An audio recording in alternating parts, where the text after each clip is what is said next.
Videoaula 14 – Conforto ambiental. Como temos visto, o conforto ambiental é traduzido pelo equilíbrio dos aspectos que produzem bem-estar, quer sejam em ambientes residenciais, comerciais ou corporativos. O som é harmonioso e, ao ser ouvido, causa sensação de prazer e conforto. São ondas mecânicas propagadas através do ar e vibrações em meios sólidos e líquidos. Mesmo sons agradáveis, dependendo da intensidade, pode se transformar em ruído, barulho que incomoda. Assim como a temperatura, a luminosidade, os sons e ruídos externos são aspectos a serem controlados em nossas edificações. A percepção do ruído é muitas vezes individual e subjetiva, a considerar ruído todo som que causa desconforto, que se percebe desagradável, irritante e perturbador.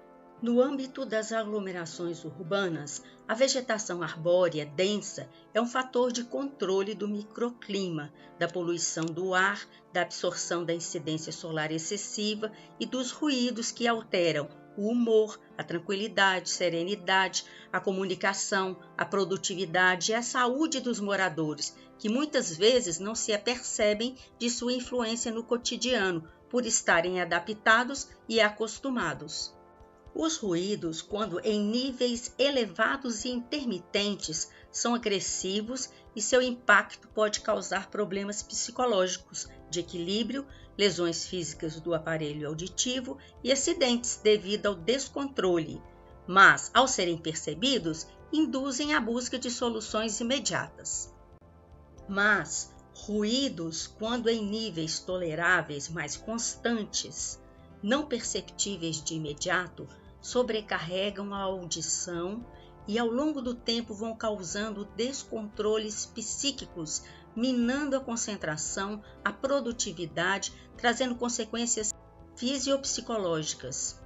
O profissional de design de interiores, então, tem como desafio o controle também deste aspecto do conforto ambiental, que muitas vezes parece menos relevante por ser menos divulgado, mas que vem ganhando espaço e importância devido às atuais normas reguladoras e à crescente intensidade da poluição sonora. De acordo com a origem dos ruídos, dois são os desafios a serem solucionados: os ruídos externos, que provêm do aglomerado urbano, dos fenômenos naturais e do entorno, devido à localização da edificação, e os internos, que são aqueles que provêm do sistema construtivo em si. A acústica trabalha com conceitos físicos relacionados às características de propagação do som nos diversos materiais, e o tratamento acústico busca atenuar o nível de energia sonora através de materiais isolantes ou de boa absorção. Quanto às edificações, em suas estruturas, alcançam geralmente resultados satisfatórios com o revestimento de materiais isolantes acústicos em paredes, pisos e tetos. A escolha do material e seu posicionamento dependerão do que se pretende corrigir, reduzir ou eliminar, e para isso é preciso que seja considerado a utilização e ocupação do ambiente, o número de usuários, a estética e estilo.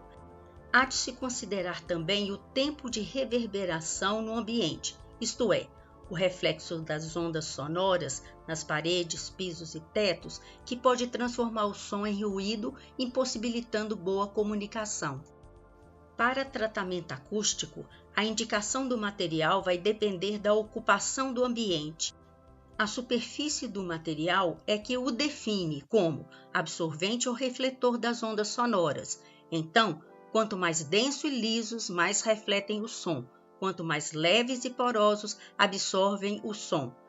A absorção do som é transformada em energia térmica, calor.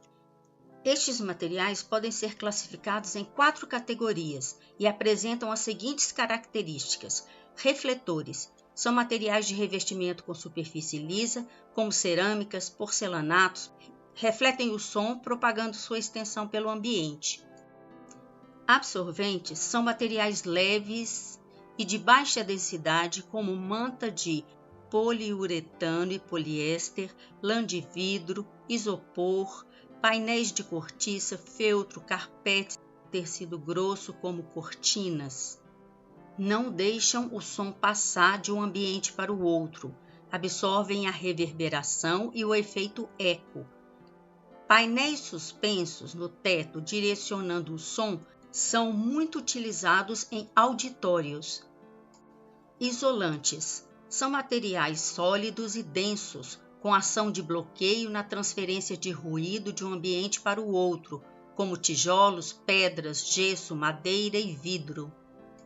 Difusores são compostos de materiais refletores colocados em superfícies irregulares, como pedras ou lambris de madeira, que refletem o som de forma difusa, sem ressonância.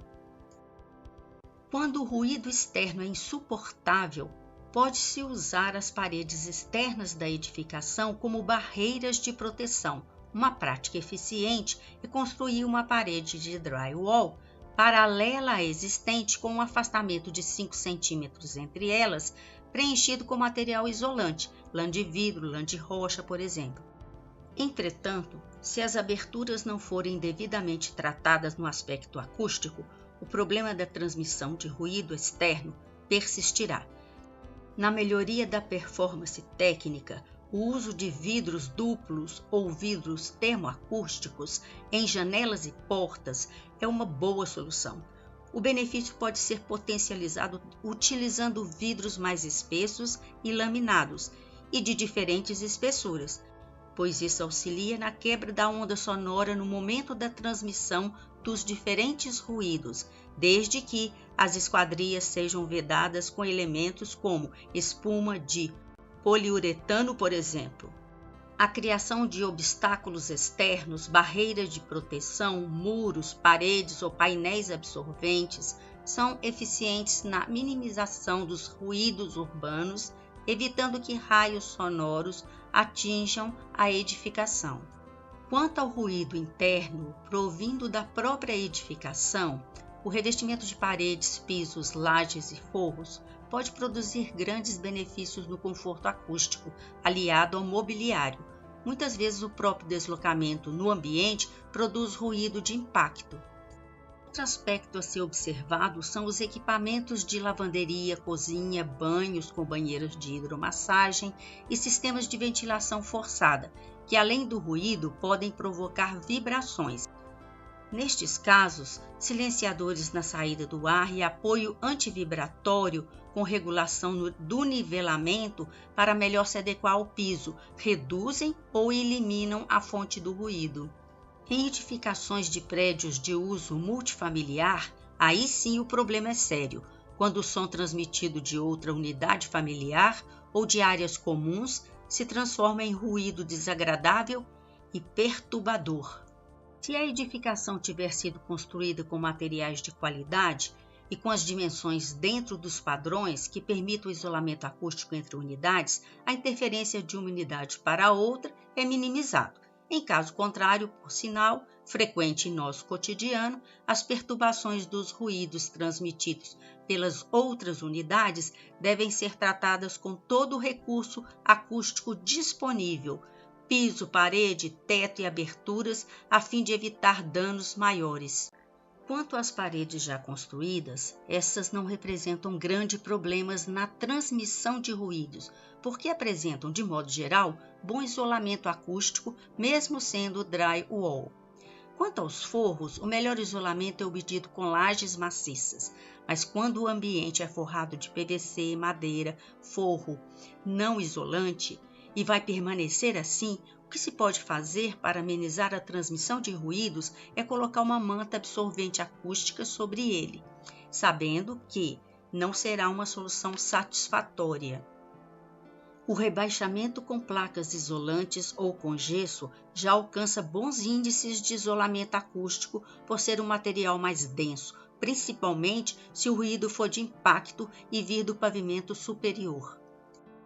Os vidros são excelentes isolantes de ruído externo, desde que sua espessura seja superior a 6 mm. O problema e ponto fraco das aberturas são as esquadrias em portas ou janelas, que não apresentam boas vedações, mas muitas frestas, impossibilitando o isolamento acústico. Este é um aspecto que se poderia intervir em sua melhoria com vedações de borracha para alcançar os objetivos. Quanto às portas, se de madeira, devem ser maciças para bom isolamento acústico. As sarrafiadas são fracas e não isolantes. Quanto a móveis, no interior do ambiente, sempre colaborarão para uma acústica agradável. Estofados, tapetes, cortinas são elementos de absorção e não reflexão das ondas sonoras.